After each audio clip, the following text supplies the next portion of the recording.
Qualifier les peuples. Donc, chacun de nous a la puissance. C'est à toi seulement de mettre cela en action. Comment? Si tu crois. Quand tu prends Marc 16, qui dit Marc 16? Prenons Marc 16. Je mérite de lire un peu Marc 16 pour démontrer que chacun de nous a la puissance. Ne laisse pas seulement tout sur ton pasteur. Le pasteur, il faut aussi que tu puisses manifester ta foi. Il ne faut pas déranger les pasteurs qui dorment à minuit. Tu l'appelles pour lui déranger, pour simplement tu as mal à la tête. Non, mon frère. Pour simplement l'enfant a mal à la tête. Non. Mets-toi à genoux. Prie, invoque Dieu. Que dit Marc 16, verset 17? Voici les miracles qui accompagneront ceux qui auront crié. À mon nom, ils chasseront quoi? Les démons. Ils parleront de nouvelles langues. Ils saisiront des serpents. Ils boivent. S'ils boivent quelques breuvages mortels, il ne leur fera point de mal. Ils imposeront les mains aux malades et les malades seront guéris. Il n'est pas dit que là, les pasteurs imposeront les mains aux malades. Même toi, une dame, tu peux imposer les mains et si la personne sera guérie. Et on dit, voici les miracles qui accompagneront ceux qui auront crié. On n'a pas dit que voici les miracles qui accompagneront les pasteurs des églises. Non, voici les miracles qui accompagneront ceux qui auront. Si tu crois que ton pasteur te dit tout ce que les pasteurs prêchent la vérité. Mais attends, qu'est-ce qui t'empêche d'accéder à tes promesses? Qu'est-ce qui t'empêche d'accéder à tes bénédictions? Rien, parce que tu crois. Si même tu es capable de saisir les serpents, même si tu prenais les poisons, tu ne mourras pas, ça ne vous fera point de mal. Même ils imposaient les malades seront guéris. Mon frère, mais qu'est-ce qui va encore te retenir? Voici les promesses. Marc 16 est là. Ça montre que chacun de nous-mêmes dans ta maison, tu peux les faire.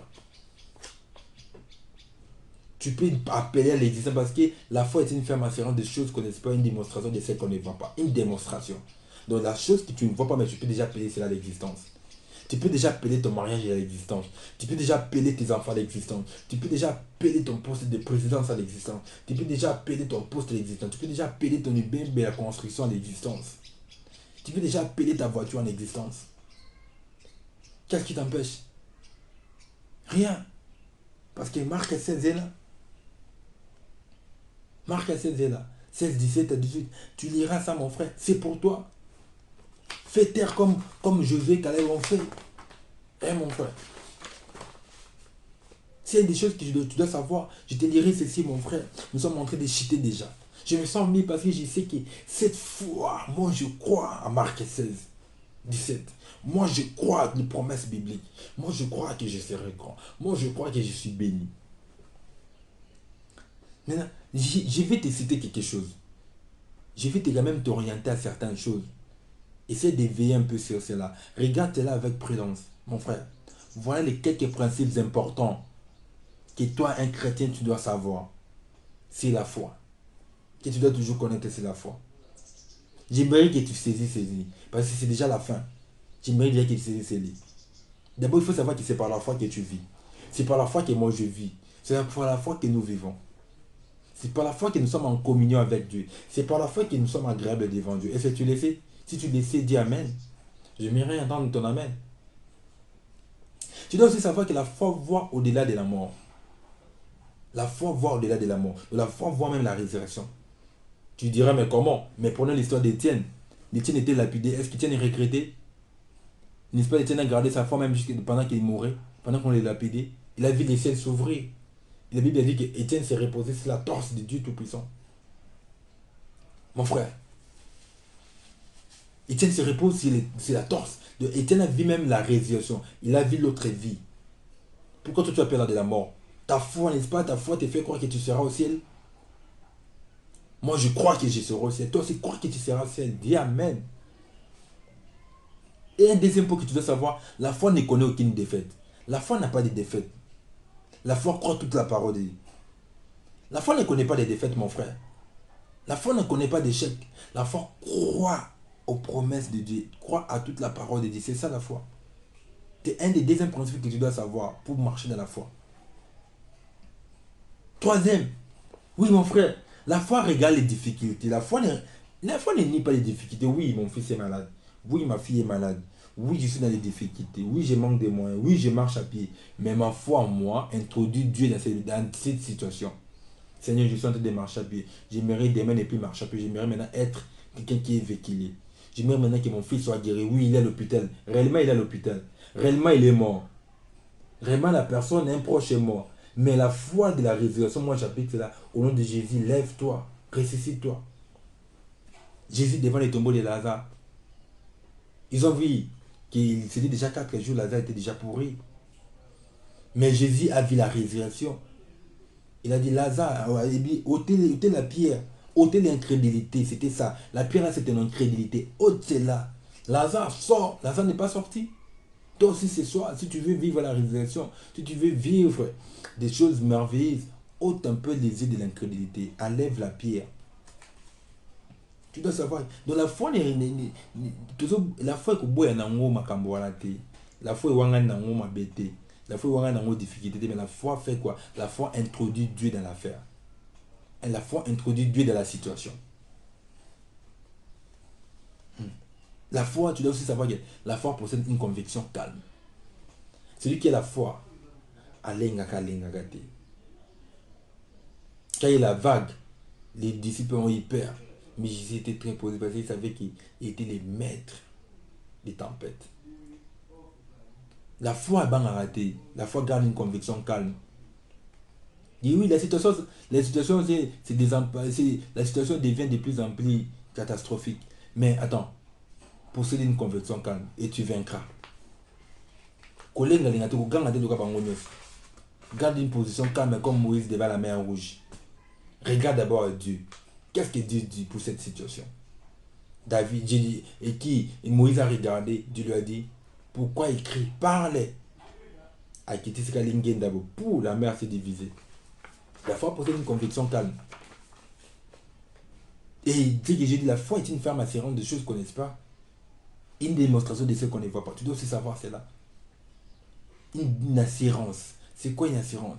Quand tu payes une assurance santé, une assurance vie, c'est pour te dire que donc, voilà, quand quelque chose de mal arrivera, l'assurance prendra son démon.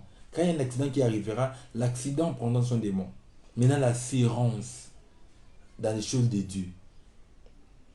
Dans les choses que toi tu espères là, tu mets maintenant l'assurance. Si tu as déjà l'espérance dans des accidents, tu peux l'assurance, tu dis que non, au cas où j'ai un accident. Tu espères déjà des choses là. Maintenant, les choses que tu espères maintenant en Dieu, c'est ça une assurance. Et la foi dit, Dieu l'a dit, ça m'appartient. C'est ça aussi un des points de la foi. Tu dois dire cela. Dieu a dit, ça m'appartient. C'est ça l'un des principes de la foi aussi. Si tu veux aussi réussir, que Dieu a dit, ça m'appartient. C'est ça ce que dit la foi. Tu prends tout ce que Dieu a dit. Toutes les promesses, tu dis, c'est à toi, ça t'appartient. Dis Amen, mon frère. Et tu dois savoir que la foi, c'est une foi de long jeûne. Tu as jeûné 40 jours, c'est bien. Mais c'est pas ça la foi. La foi réclame à l'instant même. La foi dit oui. Seigneur, Seigneur Jésus, tu as dit dans ta parole. Seigneur, tu m'as promis, Seigneur. Seigneur, tu m'as mis sur cette terre pas pour souffrir, Seigneur. Je me réponds soin de moi, de ma famille, Seigneur Jésus. Donne-moi la foi réclame à l'instant. Seigneur, mon fils est malade. Au nom de Jésus, j'aimerais qu'il se lève, qu'il soit guéri. Seigneur Jésus, voilà une situation catastrophique, Seigneur. Voilà, je suis en train de traverser un accident. Voilà au travail, je suis combattu. À l'instant même, j'ai vu une solution. La foi réclame à l'instant même. Et d'autres principes de la foi. Je crois qu'on est déjà au 40e. On est au 40e point déjà. Parce que j'ai cité les différentes fois. Les différents trucs à prendre pour la foi. On va commencer 1, 2, 3, 4, 5, 6, 7, 8, 9e maintenant principe. La foi prend les négatifs et les rend positifs. La foi prend tout ce qui est négatif pour les rendre comment? Positifs. Parce que Josué et Caleb, quand ils ont traversé, ils ont vu des géants, mais pour Josué et Caleb, ça ne disait rien. Ils ont vu une ville blindée, mais pour Josué et Caleb, ça ne disait rien. Mais pour les autres, les 10 espions, ils ont eu peur des géants. Ils ont eu peur des chars qu'ils ont vus là-bas. Mais Josué et Caleb, ils ont pris les négatifs pour les rendre positifs. Que toi aussi, tu puisses prendre ta situation négative. Que tu puisses toujours voir des côtés positifs. Dans toute situation, que toi, tu puisses voir les positifs. Ton fils est malade, ta soeur est malade, ton père est malade, ta mère est malade. Que toi, tu vois déjà la guérison. Tu n'as pas de moyens financiers, mais que tu te vois déjà riche. Que tu te vois déjà dans les mariages. Que tu te vois déjà avec un enfant en main. Que tu vois que les négatifs deviennent des positifs. Neuvième, dixième, la foi est obéissante. C'est ce que tu dois savoir. La foi est obéissante. La foi, la foi n'est pas comme la science. Parce que quand Jésus, l'ange est apparu devant Marie, Marie était obéissante. Il a accepté, il a crié. Il faut obéir. La foi te dit que non, voilà, il faut obéir, il faut remplir tel critère pour recevoir telle chose. Comme les enfants hébreux, les trois hébreux, il a été dit de ne pas s'agenouiller, tu n'auras pas de te dire devant ma face. Ils avaient crié à cela. Ils ont obéi à cette loi et tu vois que la foi produit quoi? Dieu est descendu en scène. Tu dois aussi savoir que, dès que j'ai dit au début, Dieu voit la foi que toi tu as, mais les voisins veulent voir les œuvres de la foi. C'est ce que tu dois aussi savoir. C'est ce qui produit ta foi. Tu ne dis que oui, je crois. On prêche à l'église, tu dis Amen, je crois. Mais tu es le premier à pleurer, à te lamenter pour les situations. Tu es le premier à ne même pas parvenir à trouver des solutions à des problèmes. Pourquoi?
Ainsi donc, tu dois crever les yeux de l'incrédulité et chercher à revêtir avec toi les yeux de la foi.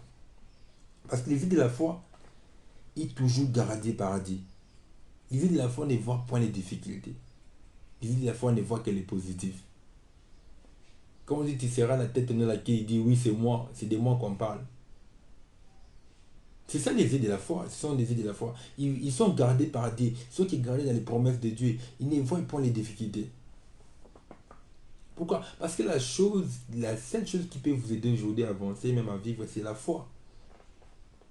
Ce n'est pas par tes propres efforts. C'est la foi qui va t'aider.